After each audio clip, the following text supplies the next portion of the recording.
Salute Bharat. നമ്മളോടൊപ്പം മുതിർന്ന മാധ്യമപ്രവർത്തകൻ KG ജ്യോതിർഘോഷാണ്. സാർ സ്വാഗതം. നമസ്കാരം സാർ, റഷ്യൻ പ്രസിഡന്റ് വ്ളാഡിമിർ പുടിൻ്റേതായിട്ടൊരു പരാമർശം വന്നു. അദ്ദേഹം ഇത് നടത്തുന്നത് ആദ്യമായിട്ടല്ല, ഇതിനു മുമ്പും സമാനമായ പ്രസ്താവന നടത്തിയിട്ടുണ്ട്. അമേരിക്കയ്ക്കുള്ളൊരു മുന്നറിയിപ്പാണ് കൊടുത്തിരിക്കുന്നത്. ഇന്ത്യയെ സമ്മർദ്ദത്തിലാക്കാൻ നോക്കിയാൽ അതിന് വലിയ തിരിച്ചടി നേരിടേണ്ടി വരും. കാരണം എന്ത് തിരഞ്ഞെടുക്കാനായിട്ടുള്ള പരമാധികാരം ഉള്ള രാഷ്ട്രമാണ് ഇന്ത്യ. അതിപ്പോൾ ഊർജം, ക്രൂഡ് ഓയിൽ ഇറക്കുമതി ആയിക്കോട്ടെ, ആയുധമായിക്കോട്ടെ, ഏതും തിരഞ്ഞെടുക്കാനുള്ള പരമാധികാരമുള്ള രാഷ്ട്രമായ ഇന്ത്യയെ സമ്മർദ്ദത്തിലാക്കാൻ നോക്കിയാൽ അത് വലിയ തിരിച്ചടി നേരിടേണ്ട വരുന്ന ഒരു ഘട്ടമാണ് എന്ന് പറയുന്നു അദ്ദേഹം. റഷ്യൻ നിർമ്മിത സുഖോയ് 57-ഉം S-500-ഉം ഇന്ത്യയുമായി സംയുക്തമായി നിർമ്മിക്കുന്നതിൽ അമേരിക്കയ്ക്ക് ഉണ്ടാകാൻ സാധ്യതയുള്ള എതിർപ്പിനെ ചൂണ്ടിക്കാട്ടിയാണ് അദ്ദേഹം ഇത് പറയുന്നത്. പക്ഷേ കഴിഞ്ഞ ദിവസം മാർക്ക് റൂബിയോ നമ്മുടെ അമേരിക്കൻ സെനറ്റിൽ ടെസ്റ്റിമണി കൊടുത്തപ്പോൾ പറഞ്ഞത് റഷ്യൻ ക്രൂഡ് ഓയിൽ വാങ്ങുന്നതിന് ഇന്ത്യ അടക്കമുള്ള രാജ്യങ്ങൾക്ക് കൊടുത്തിരിക്കുന്ന ഇളവ് ഉടനെ പിൻവലിക്കാൻ പോകുന്നു. ഈ 17-ാം തീയതി വരെ ഉള്ളൂ അതിനുള്ള ആനുകൂല്യം എന്നൊക്കെ അദ്ദേഹം പറയുന്നു. അപ്പോൾ ഇതും ഈ പുടിൻ്റെ ഇപ്പോഴത്തെ പ്രസ്താവനയും കൂടി ചേർത്ത് വായിക്കുമ്പോൾ എന്താണ് നമുക്ക് ഒരു അനുമാനത്തിലേക്ക് എത്താൻ സാധിക്കും? അത് അതിനു മുമ്പായിട്ട് നമ്മൾ ഈ പുടിൻ ഇപ്രാവശ്യം നടത്തിയ saint Petersburg international economic forum, അത് ശരിക്ക് ദാവോസിൽ നടക്കുന്ന എക്കണോമിക് ഫോറം ഉണ്ടല്ലോ, എക്കണോമിക് സമ്മിറ്റ്, അതിന് ബദലായിട്ട് കൊണ്ടുവന്നൊരു സംഗതിയാണ്. അതായത് ഈ കഴിഞ്ഞ ദാവോസിലെ മീറ്റിംഗിൽ വെച്ചിട്ടാണ് മാർക്ക് കാനഡയുടെ പ്രസിഡന്റ് പറഞ്ഞത്, ഈ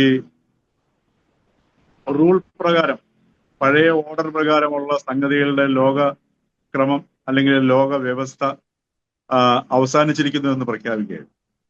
അത് ശരിക്കും പറഞ്ഞാല് അത് കൊണ്ടത് അമേരിക്കയ്ക്കാണ്. അമേരിക്ക ഇതുവരെ നിലനിർത്തിയിരുന്ന ചില ആ റൂളുകൾ കംപ്ലീറ്റ്, ആ ഓർഡർ തകർന്നിരിക്കുന്നു, അതിന് ഈ പ്രസക്തിയില്ല എന്നാണ് പ്രഖ്യാപിച്ചിരിക്കുന്നത്. അതിന്റെ ഒരു പ്രതിഫലനം തന്നെയാണ് ശരിക്കും പറഞ്ഞാൽ ഈ സ്പീഫ്, സെന്റ് പീറ്റേഴ്സ്ബർഗ് ഇന്റർനാഷണൽ എക്കണോമിക് ഫോറത്തിലൂടെ സംഭവിച്ചിരിക്കുന്നത്. അതിനകത്ത് പുടിന്റെ സ്പീച്ച് വളരെ രാഷ്ട്രീയ പ്രാധാന്യം അർഹിക്കുന്ന ഒരു സംഗതിയാണ്. അതിനകത്ത് ഇന്ത്യയെ വളരെയധികം എടുത്ത് വളരെ എന്താ പറയുക, ഇന്ത്യയെ കുറിച്ച് ദീർഘമായിട്ട് സംസാരിച്ചിരുന്നു.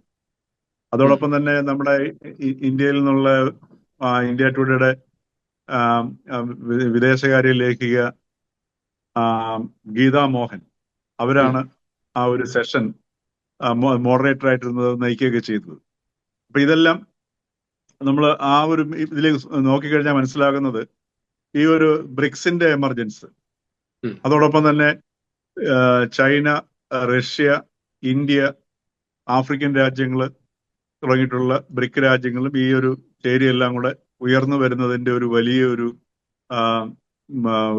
ഒരു സൂചനയാണ് അതിനകത്ത് വളരെ വ്യക്തമായിട്ട് പറഞ്ഞിരിക്കുന്നത്. മാത്രമല്ല, ഇനി ഇതുവരെ ഉണ്ടായിരുന്ന നടപടികൾ എന്ന് പറഞ്ഞാൽ, ഉദാഹരണത്തിന് ഇപ്പൊ ഇന്ത്യയും അമേരിക്കയും തമ്മിലുള്ള ട്രേഡ് ഡീൽ, ആ ട്രേഡ് ഡീലില് ഇപ്പൊ ഈ ജൂൺ മാസം ആദ്യ വാരം ഈ അമേരിക്കയുടെ ട്രേഡ് റെപ്രസെന്റേറ്റീവ് ഇന്ത്യയിൽ ഉണ്ടായിരുന്നു. അവിടെയും ഇത് ഉടക്കി നിൽക്കുന്നത് അതിനകത്ത് ഈ ഒരു പ്രധാനപ്പെട്ട ഒരു ഇനമായിട്ട് അമേരിക്ക വാശി പിടിക്കുന്നത് നമ്മൾ മനസ്സിലാക്കുന്നത് ഈ റഷ്യയുമായിട്ടുള്ള ഇന്ത്യയുടെ ബന്ധത്തെ എന്താ പറയുക, ഒരു മൂക്കേറിടാനോ അതല്ലെങ്കിൽ അതിൽ നിന്ന് പിന്തിരിപ്പിക്കാനോ, അതല്ലെങ്കിൽ ആ ബന്ധത്തിന്റെ നമ്മൾ ഇപ്പൊ ഉദാഹരണം കഴിഞ്ഞ പ്രാവശ്യം പുടിൻ ഇന്ത്യയിൽ വന്നിട്ട് ഇന്ത്യയും റഷ്യയും തമ്മിൽ കുറെ കരാറുകൾ ഒപ്പിടുകയുണ്ടായി. അതനുസരിച്ചിട്ട് ഇവിടെയുള്ള ഈ സംയുക്തമായിട്ടുള്ള ഈ നേരത്തെ പ്രേംലാൽ സൂചിപ്പിച്ച പോലുള്ള ഈ സുഖോയ് വിമാനങ്ങളുടെ സംയുക്ത നിർമ്മാണ പദ്ധതി, ടെക്നോളജിക്കൽ ട്രാൻസ്ഫർ, അതേപോലെ റഷ്യൻ കപ്പലുകളുടെ റിപ്പയറിംഗ് നമ്മളുടെ കൊച്ചി ഉൾപ്പെടെയുള്ള തുറമുഖങ്ങളിൽ സാധ്യമാക്കുക, ഇങ്ങനെയുള്ള വളരെ വർദ്ധിതമായിട്ടുള്ള ഒരു ഇക്കണോമിക് ആക്ടിവിറ്റിയും ടെക്നോളജിക്കൽ ട്രാൻസ്ഫറും ഡിഫൻസ് ഡീലും ഇന്ത്യ റഷ്യയുമായിട്ട് കഴിഞ്ഞ ആ ഒരു പുടിന്റെ സന്ദർശനത്തോടനുബന്ധിച്ച് ഇന്ത്യ കരാറിൽ ഏർപ്പെടുകയുണ്ടായി. അതിനെ ലിമിറ്റ് ചെയ്യാൻ വേണ്ടിയിട്ടുള്ള ഒരു വലിയ ശ്രമമാണ് ഇപ്പൊ അമേരിക്കയുടെ ഭാഗത്ത് നിന്ന് ഇന്ത്യയുടെ പുറത്ത് സംഭവിച്ചുകൊണ്ടിരിക്കുന്നത്. അതിന്റെ ഭാഗമായിട്ട് അവർ വെച്ചിരിക്കുന്നത് ഏറ്റവും പ്രധാനപ്പെട്ട ക്ലോസ് എന്ന് പറയുന്നത് റഷ്യയിൽ നിന്നുള്ള ക്രൂഡ് വാങ്ങിക്കുന്നത് അവസാനിപ്പിക്കണമെന്നുള്ളത് തന്നെയാണ് ഏറ്റവും പ്രധാനപ്പെട്ട ഒരു ക്ലോസ്. ഈ ഇൻഡോ അമേരിക്കൻ ഡീലിനകത്ത് ഇപ്പോഴും തർക്കത്തിൽ കിടക്കുന്ന ഒരു വിഷയം അതാണ്. കാരണം ഒട്ടേറെ മേഖലകളിൽ ഇന്ത്യ വിട്ടുവീഴ്ചയ്ക്ക് തയ്യാറായിട്ടുണ്ട്. ഈവൻ സോയാബീൻ ഓയിൽ ഇറക്കുമതി ചെയ്യുന്നത് ഉൾപ്പെടെയുള്ള സംഗതികൾ ഇന്ത്യൻ കർഷകരെ ദോഷമായിട്ട് ബാധിക്കുമെന്ന് അറിഞ്ഞിട്ട് പോലും അതിനകത്ത് പോലും വളരെയധികം വിട്ടുവീഴ്ചയ്ക്ക് അമേരിക്കയിൽ നിന്ന് ഇറക്കുമതി ചെയ്യാം എന്നുള്ള ഒരു വിട്ടുവീഴ്ച ഇന്ത്യ ചെയ്യുകയുണ്ടായി. പിന്നെ നമ്മൾ വളരെ ഒരു കടുംപിടുത്തം പിടിക്കുന്നത് ഡയറി പ്രോഡക്ട്സിലും പൗൾട്രിയിലും പിന്നെ അതുപോലെ മീറ്റിന്റെ കാര്യത്തിലും മാത്രമാണ്. അതിനകത്ത് മാത്രം ഇന്ത്യ ഒരു വിട്ടുവീഴ്ചയ്ക്കും തയ്യാറായിട്ടില്ല. ബാക്കിയുള്ള ഒട്ടേറെ മേഖലകളിൽ ഇന്ത്യ തയ്യാറായിട്ടുണ്ട്. എന്നിട്ട് ഈ ഒരു വിഷയത്തിൽ ഈ ഒരു പുടിന്റെ സന്ദർശനത്തിന് ശേഷമാണ് റഷ്യയുമായിട്ടുള്ള ഇത്തരം കരാറുകളിൽ നിന്ന് അതിന്റെ ആ ഒരു വിശാല തലങ്ങളിൽ നിന്ന് ഇന്ത്യ പിന്മാറണമെന്നും ക്രൂഡ് തീർത്തും അവിടെ നിന്ന് വാങ്ങരുത് എന്നുള്ള വാശിയും ആ ഒരു ഡീലിന്റെ ഭാഗമായിട്ട് അമേരിക്ക മുമ്പോട്ട് വയ്ക്കുന്നത്. അതിന് ഇന്ത്യ ഇതുവരെ വഴങ്ങിയിട്ടില്ല. അതിന്റെ കാര്യത്തിലാണ് ചർച്ച നടക്കുന്നത്. അതിന്റെയും കൂടെ പശ്ചാത്തലത്തിലാണ് ഇപ്പോൾ പുടിൻ വളരെ വ്യക്തമായിട്ട് അദ്ദേഹത്തിന്റെ സ്പീഫിന്റെ വേദിയിൽ അവസാന ദിവസം ജൂൺ 6-നാണ് ഇത് അവിടെ സെന്റ് പീറ്റേഴ്സ്ബർഗിൽ അത് അവസാനിക്കുന്നത്. അദ്ദേഹം വളരെ ദീർഘമായിട്ട് തന്നെ ഇന്ത്യയുടെ സോവറിറ്റിയെ കുറിച്ച് പറയുകയുണ്ടായി.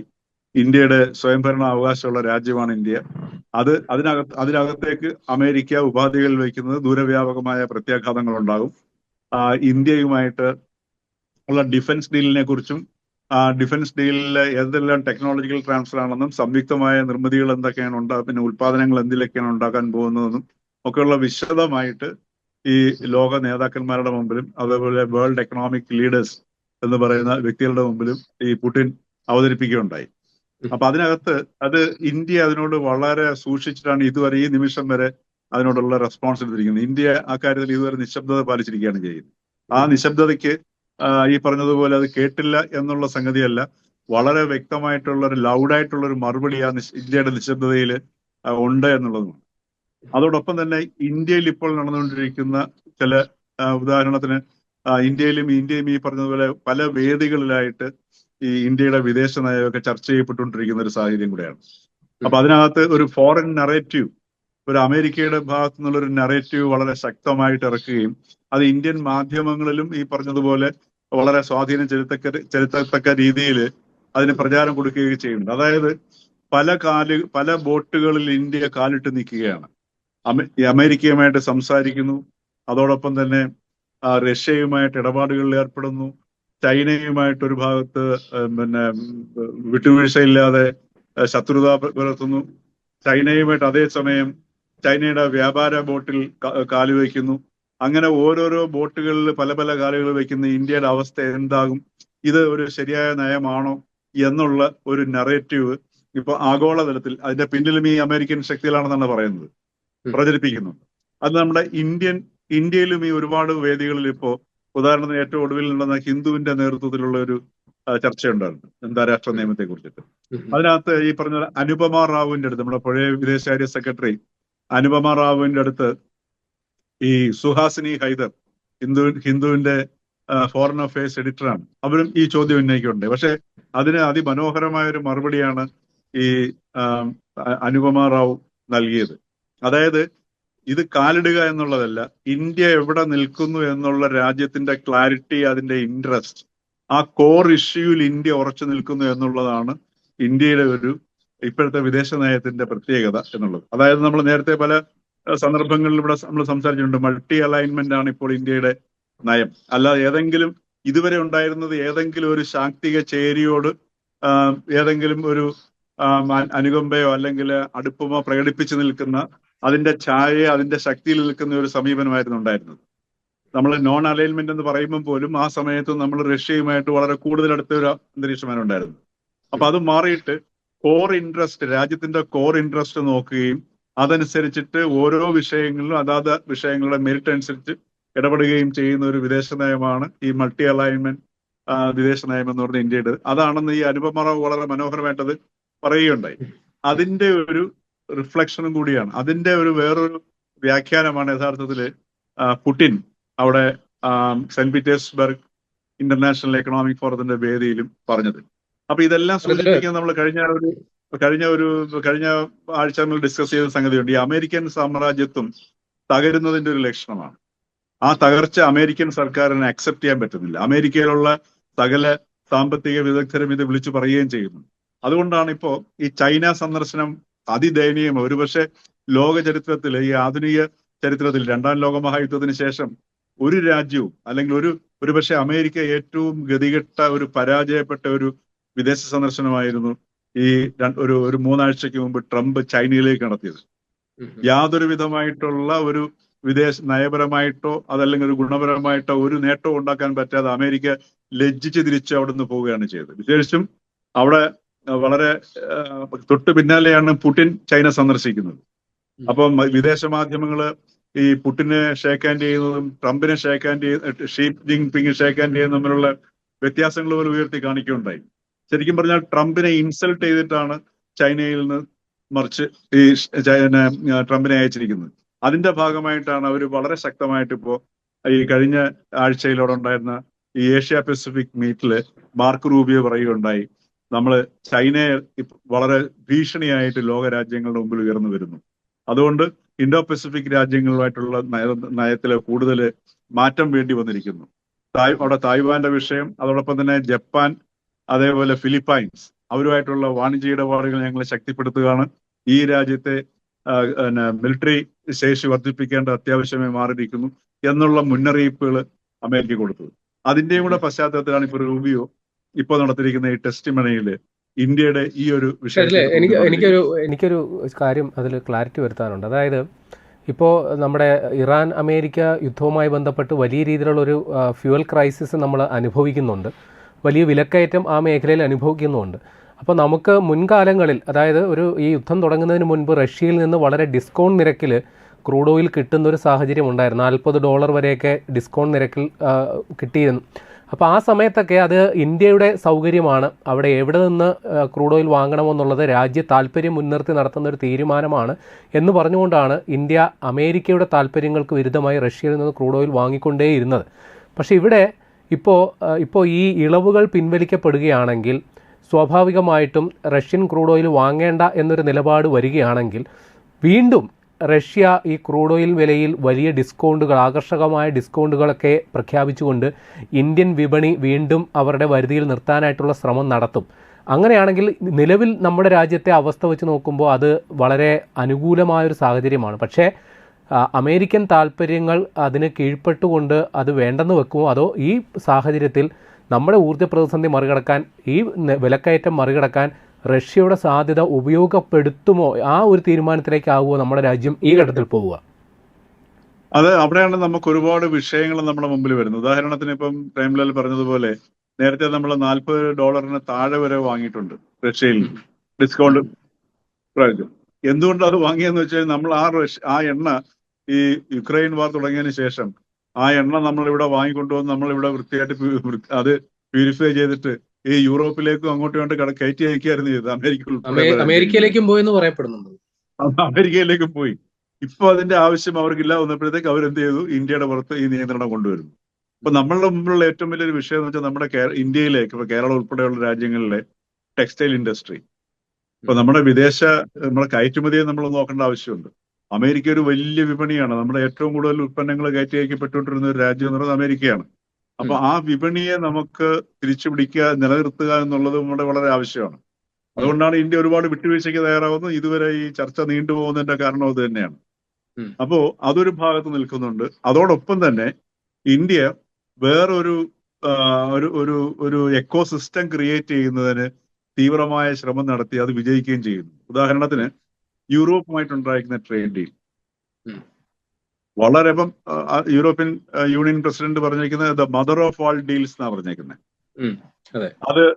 അതൊരു വലിയ നാഴികക്കല്ലായിരുന്നു. ഇപ്പൊ അതുപോലെ തന്നെ ഇപ്പൊ ഇവിടെ കഴിഞ്ഞ മാസം പ്രധാനമന്ത്രി UAE സന്ദർശനം നടത്തിയിട്ട് ഇപ്പൊ അത് കഴിഞ്ഞ് പിന്നെ വിദേശ രാജ്യം ഇപ്പൊ സൈപ്രസ്, അതേപോലെ തന്നെ നമ്മുടെ യൂറോപ്യൻ രാജ്യങ്ങളിൽ പോയി ഇറ്റലിയിൽ അവസാനിച്ച അവരുടെ പ്രധാനമന്ത്രിയുടെ സന്ദർശനം.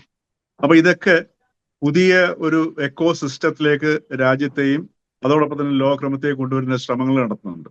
അതാണ് കഴിഞ്ഞ ദിവസം പുടിനും എടുത്തു പറയുകയുണ്ടായി. ഇന്ത്യൻ പ്രധാനമന്ത്രി പിന്നെ മോദി നടത്തുന്ന ചില ശ്രമങ്ങളെ കുറിച്ചിട്ട് ഒരു പരാമർശമുണ്ടായി.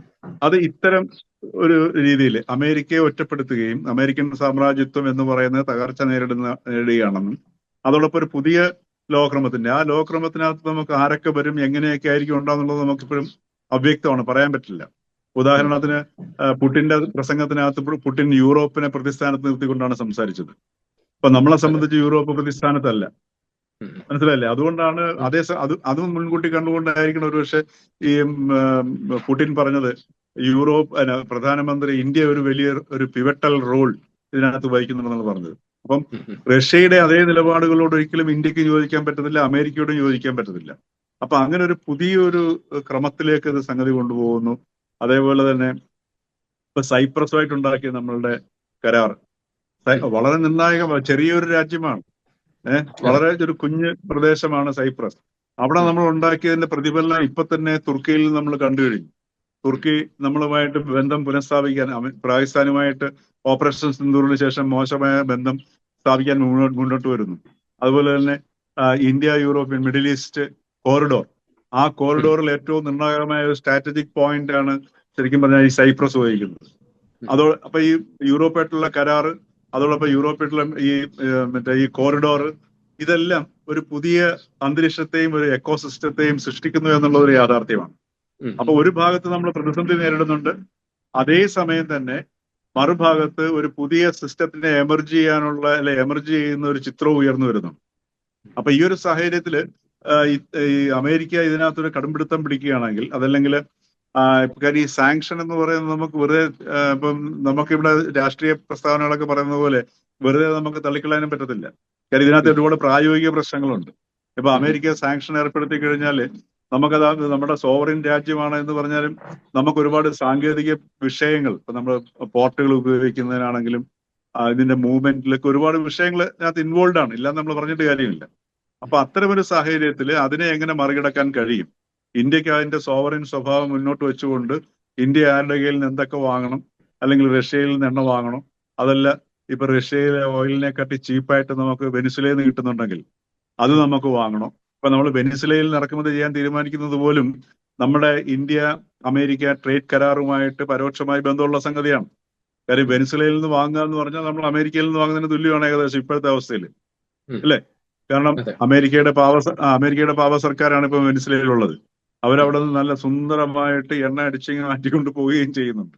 അപ്പൊ അതുകൊണ്ട് വെനിസുലയിൽ നമുക്ക് ചെലവ് കുറഞ്ഞ് കിട്ടുന്നു എന്നുണ്ടെങ്കിൽ വളരെ നല്ല കാര്യം തന്നെയാണത്. അതേസമയം ഒരു രാജ്യം എന്ന നിലയിൽ ഇന്ത്യ റഷ്യയുമായിട്ട് എങ്ങനെ കരാറിൽ ഏർപ്പെടണം, എന്തെല്ലാം വാങ്ങണം എന്നുള്ളത് വലിയൊരു പ്രശ്നമാണ്. അത് വരുന്ന നാളുകളിൽ നമുക്ക് നോക്കാം എങ്ങനെയായിരിക്കും ഇന്ത്യ അത് കൈകാര്യം ചെയ്യുന്നത്. ഇതുവരെയുള്ള ആ ഒരു മെയിൻ്റനൻസ് അല്ലെങ്കിൽ കൈകാര്യം ചെയ്യുന്ന രീതി നമുക്ക് നോക്കിയിട്ട് നമുക്ക് വലിയ കുറവുകളും കുറ്റങ്ങളും ഇതുവരെ നമുക്ക് കാണാൻ കഴിയുന്നില്ല. അപ്പൊ അതുകൊണ്ട് ഇന്ത്യ ഒരു പുതിയ രാജ്യത്തിന്റെ താല്പര്യം മുൻനിർത്തി ഒരു നിലപാടിലേക്ക് പോകും എന്ന് തന്നെ വേണം കരുതാൻ. കാരണം അതല്ലെങ്കിൽ ഇപ്പൊ നമുക്ക് അമേരിക്കയ്ക്ക് അടിയുറവ് പറഞ്ഞുകൊണ്ട് പ്രയോജനം ഉണ്ടാകാൻ പോകുന്നില്ല. താൽക്കാലികമായ ബുദ്ധിമുട്ടുകൾ ഉണ്ടാവും, പക്ഷെ വളരെ ദുരവ്യാപകമായിട്ട് നമുക്ക് യാതൊരു പ്രയോജനം ഉണ്ടാകാനും പോകുന്നില്ല. അത് ഇപ്പൊ കാരണം ഇതൊക്കെയാണെങ്കിൽ പോലും ഇന്ത്യയുടെ ഒരു നിലപാട് എന്നുള്ളത്, ഇന്ത്യയുടെ ഏത് സ്റ്റാൻഡ് എന്നുള്ളതിനൊരു വ്യക്തത വേണം.